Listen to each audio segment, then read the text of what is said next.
You're finally going to Disney World, and you've never gone before. Where do you start? Carousel of Douglas has the tips to help you do it.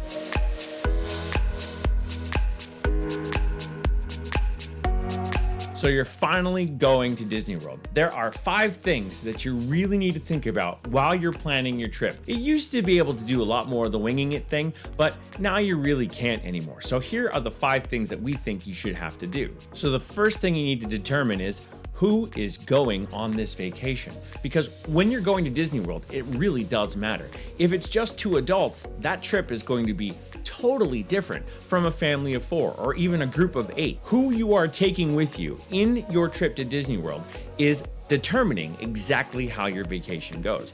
2 adults might be looking for nightlife, or maybe they're finding romantic locations in the parks, or they're looking for the best places to get a quiet drink, or places they can sneak into as 2 people to watch the fireworks and be able to kind of find that perfect spot. A family of 4 might be looking for things for character dining. They may also be looking for places that they can go that are inexpensive to eat. Or they're also thinking about, hey, what are the rides that my kids can get on? So there's a whole bunch of different ideas that happen depending on the type of party. So once you know what kind of party is going, then you can properly plan. So now you've determined you're definitely going to go to Orlando to go to Walt Disney World. One of the first things you need to think about is whether you're going to stay on or off property. There are bonuses for both, but I would recommend that you really take a look at it. One of the things I would point out that the price for off-property hotels and Airbnbs is significantly lower than staying on property, but there's certain perks to staying on property that you definitely might not want to forget about. So first, let's talk about some of our off-property hotels. Off-property hotels are often called Disney Good Neighbor hotels, and a lot of those Disney Good Neighbor hotels are found in the Disney Springs area. You have luxury levels like the Waldorf, but you also have things like the Holiday Inn, which is a great place to stay. Michelle and I have done that ourselves. It's right outside of Disney Springs within walking distance of the main entrance. So we recommend that you take a look at those because their prices are rather low, and a lot of them get some of the perks that you get from the parks, like free transportation and access to park ticket packages. One of the things you need to know about the on-property hotels is that you have access to many things, including and especially including the Disney transportation system. We're talking about the buses, the monorails, the Skyliner. All those modes of transportation are really supposed to be for your on-property guests, but people do use them outside of that, so you need to understand that sometimes you may be able to access those. However, the buses go to every single hotel on property and will take you all over the place. So a lot of times you won't even need the expense of a car on Disney property as long as you're planning on staying there the entire time. So let's talk a little bit about price, shall we? That's the real determining factor here. As I said before, if you were to stay off property, the value of staying at, let's say, the Holiday Inn Disney Springs, the one I recommended before, is $135 to $175 per night. Now, that's actually really good once you start hearing the numbers that I'm gonna have to throw out for the on-property. Now remember though, this is still a Good Neighbor hotel. You are subject to their shuttle service. You're not gonna get a Disney bus to and from the parks, and some of those shuttles don't get you there all that quickly. The walking distance to Disney Springs and the price can definitely help you out though. So take a look at Good Neighbor hotels, especially if you're looking for high luxury for not as much price as you're gonna pay in Disney. The next thing I'm gonna talk about is the on-property hotels. The on-property hotels have 3 levels according to Disney. You have your value resort, you have your moderate resort, and you have your deluxe resort. I actually add in my own areas to that list just because I feel like some of them have a couple pluses. So first off, let's talk about your value resort. Your value resort generally has a pool, a quick service restaurant, and bus transportation, lots of rooms, and oftentimes it's just the bare minimum you need to stay. So if you really just need a bed, somewhere to sleep, somewhere to maybe jump in a pool, and to grab a quick bite to eat, the All-Star and the other value resorts are great for you. The All-Star resorts will generally run you about $176 a night. I used the time period from July 8th to July 14th for all of these prices that I've been giving you. And it's just to give a basic idea of how much you're going to pay. So you're going to pay about $175 per night. Remember, that was the top for that off-site hotel. So just think about that. We're already at the top for that one offsite hotel that I talked about. So the next step I call is Value Plus. And in Value Plus, you find places like Pop Century and Art of Animation. Pop Century and Art of Animation, I say, are Value Plus because they have access to a couple extra things like the Skyliner. And they also have some of those family suites, which you can't find at some of the other value hotels. So there's a little bit of a plus up when you go for those Value Plus resorts, such as that. Now, if you were staying at the Pop Century for that same time period from July 8th to July 14th, you're going to pay about $215 per night for a standard room. So your price is already starting to go up. So I'm gonna make sure to point that out. Your next level of resort is the moderate resort. The moderate resort generally has some kind of sit-down restaurant. They also generally have extra amenities such as maybe a fitness center or a business office. Some of them are connected to convention centers. They often have multiple pools, and they very often will have something extra that they can throw in there. My personal favorite is French Quarter. They have boat transportation to Disney Springs, which makes a pretty awesome thing. They also have access to rides around the resort by horse-drawn carriage. That's a really cool amenity that you can add on to your trip to give it that little extra spice for everybody. Staying at the French Quarter Resort, you're going to pay about $276 per night for that July 8th to July 14th stay. So just make sure you're thinking about that price when you're trying to factor in maybe you want that step up at the moderate resort. The next step up is the Deluxe Villas. These are actually DVC rooms that are left over, and Disney will often let people book them if they haven't been taken up by the DVC members. My wife and I happen to be DVC members, and so I can tell you that I love these rooms. They are a big step up from the moderate rooms, and the deluxe accommodations are incredible. Deluxe accommodations often have extra transportation options, like some of our monorail hotels, like the Contemporary, the Polynesian, and the Grand Floridian, or other hotels like the Animal Kingdom Lodge that has access to a savannah that you can watch animals on. There's so many great extra amenities. Almost all of them have a lounge and a signature restaurant as well as extra shopping, and they often have little perks, like maybe they have a piano player in the lobby like the Grand Floridian, or they have multiple access points to the park, such as boat and other forms of transportation. And oftentimes these deluxe resorts just have that little bit of a plus up in everything. The service, the food, everything is just that much more. Now, for a standard Old Key West deluxe villa stay, you can do $445 a night. Now, Old Key West has some of the largest DVC rooms on property because it is the first DVC property. So I highly recommend that. And Olivia's Fried Chicken is not to be missed. The final level is just your standard deluxe hotel. There's a number of great deluxe hotels, and some of the deluxe hotels are also DVC hotels. The one that everyone seems to talk about being the top of the scale for Disney is the Grand Floridian. And for a standard room at the Grand Floridian, you're going to pay $704 per night. So this is a factor you want to talk about when going into that hotel. You need to think, is it worth that kind of money for the place you're going to sleep? If you're just looking for a bed so you can get to the parks, probably not for you. But if you're looking for extras like 2 signature restaurants, a piano player in the lobby, the gingerbread house at Christmas time, you probably are looking for the Grand Floridian. Make sure you're thinking, what do I need before you just go, oh, Grand Floridian, that's where I want to stay. One of the last things, and a quick side note that I want to point out, is that as a DVC member, I became one because I started renting DVC points from members who had put their information online for you to rent points from them. One of the top places to rent Disney Vacation points, which actually will save you a lot of money and give you that Disney Vacation Club deluxe level room at probably around a low moderate price, is Days Vacation Club Rentals. You can also check and see what their availability is. They have a great calculator on their website.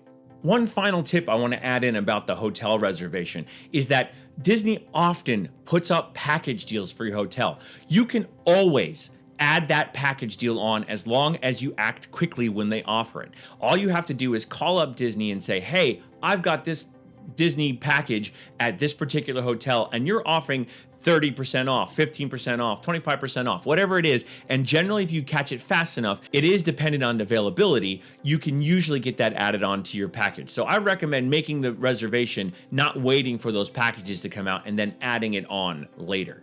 After you've determined your hotel room, the next thing you want to think about is getting your tickets. I highly recommend, if you're just looking to buy tickets for the park, that you take a look at undercovertourist.com. Undercovertourist.com is a great place that's sponsored by the Florida state government in a way that you can sometimes get a discount on Disney tickets. However, buying them from Disney, it's not that much more if you're looking to kind of do everything in the same place. One of the things that I recommend thinking about, though, is whether you should do a single park ticket or a park hopper ticket.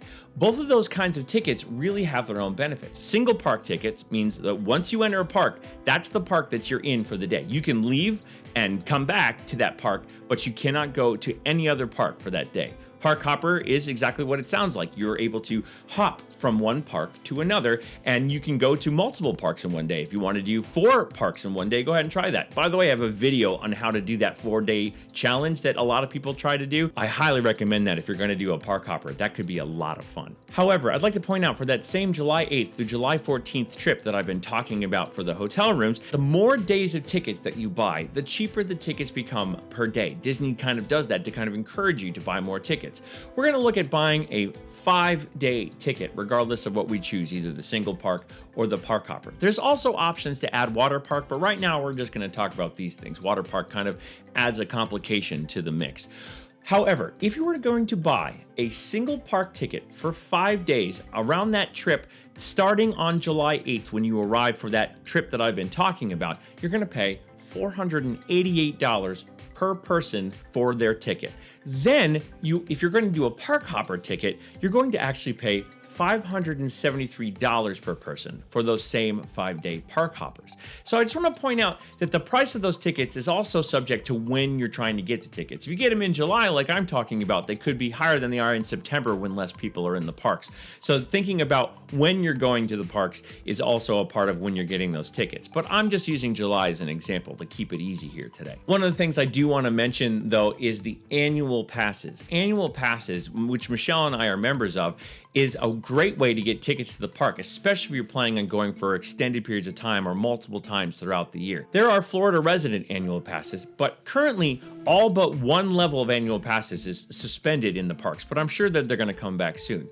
But the Florida resident passes start with the Pixie Pass, and the Pixie Pass is $399 per person plus tax, but it has a lot of blackout dates and you pretty much can't go on a single weekend throughout the entire year.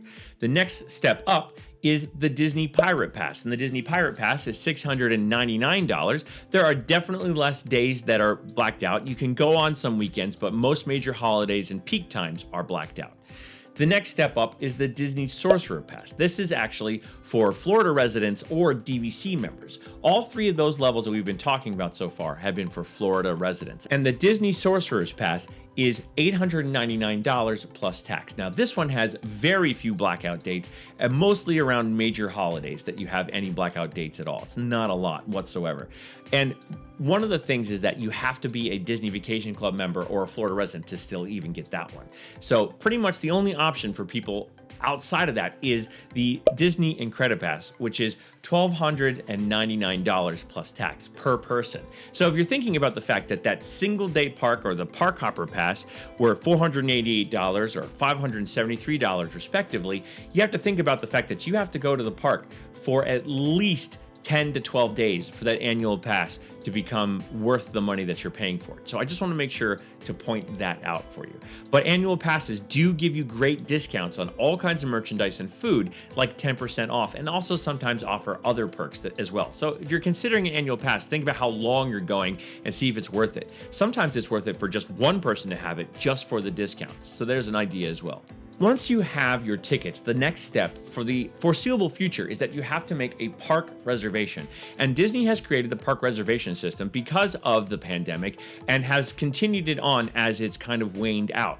But the park reservation system is actually really easy to navigate. You just kind of have to take a look at when you're trying to go and which parks are going to be open. If you're trying to do it tomorrow, you're going to have a much harder time than you are 6 months down the road. So I would recommend getting your tickets as quickly as you can and then immediately making your park reservations, because you cannot make park reservations without those tickets. They will make sure to look at it.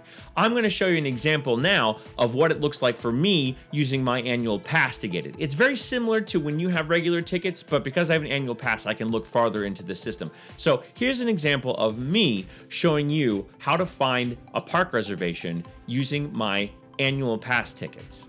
So as you can see, I'm on the My Disney Experience page, and right underneath here where it says Douglas Plans and Tickets, after I have logged in, you will see you need to make a theme park reservation. So click on Make a Reservation, and then once you've clicked on it, it's going to give you an option for theme park tickets or annual passes. If you don't have your tickets yet, of course, buy your tickets there, but I'm going to click annual passes. If you do not have annual passes, you would click theme park tickets. It's just a slightly different system, but it's pretty much the same concept. So once I've clicked annual passes, it's going to provide me with the information I need about making park reservations. Now, I have specific park reservations that I can make, and when I'm going to do that, I'm going to click this Book Park Reservation.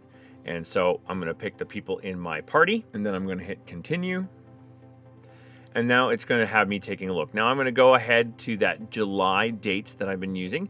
So I'm going to take a look here, and as you can see on here, that there are blocked out, no reservations available, all parks available, and some parks available. And as you can see, for those dates that I am looking at, the 8th, 9th, 10th, 11th, 12th, 13th, 14th, all parks are available. And if I keep backing up, as you can see when we get closer to today, which is in early December, you'll see that there are days when there are only some parks available. You can kind of see that here on the 3rd. And when I click on the 3rd, you'll see that only Disney's Animal Kingdom and Epcot are available. That would be for tomorrow. So anyway, I'm going to go back to July, and when I go back to July, I am going to now pick July 8th, and you can see that I can pick any of those dates in those parks. So I'm going to say, let's go to Magic Kingdom the very first day. So I'm going to click Magic Kingdom Park and then click Continue.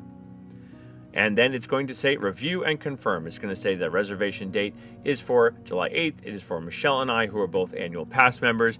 And then after you go through all the information, it'll send the information. You'll click I have read the terms and conditions, and then the Continue button will turn itself on, and you can click that. I am not going to click that now because that would make a reservation, but that's literally how easy it is. So that's how you use the Walt Disney World reservation system. The final thing that you need to pre-plan now that you've gotten your tickets, you've gotten your park reservations, is where or how are you going to be eating in Disney World? Are you going to try to keep it on the cheap and bring food with you? There are many grocery services like Amazon Fresh that will deliver food right to your hotel room, and you can just keep it in those little mini fridges that they supply you in pretty much every hotel room. So you can do that and save yourself a whole ton of money. But you can also think about, am I going to do all quick service? Am I going to do a mix of quick service and sit-down restaurant? Am I going to do sit-down restaurant? Do I want a signature dining experience? Signature dining, by the way, is Disney for more expensive. Just saying. However, you need to determine exactly what you want to eat. But regardless of this, if any of these are a sit-down restaurant or a signature restaurant, I highly recommend that you take the time to make those dining reservations 60 days out at 7 a.m. Eastern time. You really need to make them that way. I've had numbers of people be like, oh, I totally wanted Chef Mickey's reservation so my kid could see character dining, but I waited too long and now I can't get it. And when I asked, how long did you wait? They're like 10 a.m. at the 60-day mark. I'm like, sorry, you have to do it at 7 a.m. You gotta go for it, and the most important ones you want need to be determined first. Make sure you think about What kind of meals do you want? Do you have your kids with you? Are they going to want to see characters at their meal? Right now, the characters aren't stopping directly at your table, but they are interacting with everybody. So it is still a really special experience. You also need to figure out, where are you going to be when you're eating? Are you going to be at your hotel, or are you going to be in the parks? And make sure that you have that planned out. I know 60 days out makes it a little bit difficult, especially for people who like to kind of wing it. But I would recommend, if you're just trying to wing it, just do quick service. Walt Disney World quick service restaurants have really come a long way. Now, the final thing I'm going to mention is dining plan or no dining plan. I'm going to tell you, Michelle and I were 100% you need the dining plan for years. We would get the dining plan every time. It was great not to have to worry about that pre-expense. Right now, I don't know what the prices are. They've actually removed all literature regarding how much the prices are for the dining plans, but I can tell you that they're around $75 to $115 per day per person. And a lot of them provided you with all kinds of great things. The quick service plan provided you with 2 quick service meals a day. The Disney dining plan provided you with 1 quick service and 1 table service. The Disney Dining Plus plan provided you with a quick service or a table service, 2 of them per day. Doesn't matter which type, you could do any types you wanted. And the Disney Deluxe Dining Plan provided you with 3 table service meals, or pretty much anything you wanted, quick service as well, per day. All of them also provided you with a snack, as well as a couple other smaller amenities. But right now, the dining plans are still suspended. However, Disney has said that they are going to soon restart those dining plans. So as soon as those dining plans come up, I'll make a video explaining exactly how they work. I will tell you that Michelle and I finally did a real test to see if the dining plan was worth it. And we realized, for us, it wasn't. We found out that we actually spent way less on food when we didn't have the meals picked out for us, and we didn't feel the need to buy the most expensive thing or to stuff ourselves silly at every single restaurant to make sure we got our money's worth. We realized that the dining plan is a lot of food, and it just didn't work out for us. However, I know a lot of people who feel that the dining plan takes all the worry out. They don't have to pre-budget for the dining, and it works in their favor. I also recommend the times when Disney offers the free dining plan when you travel is something you look into. Those free dining plans sometimes can save you massive amounts of money, depending on when Disney puts that deal in. So just be really, really careful that you're paying attention to whether that Disney dining reservation is going to help you. So there you have it, folks. This is our pre-planning tips for first-timers going to Disney World. We hope that we were able to help you come up with a great idea on how to maximize your vacation, at least in the planning stages. We are going to be putting out some more videos about in the parks and things we recommend in the parks for the next number of months, and we're hoping that you follow along with us. Speaking of which, we'd love it if you'd hit the like button. It really does help the channel out. And if you could please hit the subscribe button so when more of our planning tips come out, you're ready to get them right away. And because we don't like to say goodbye, because we're going to see you real soon. So, see you bye.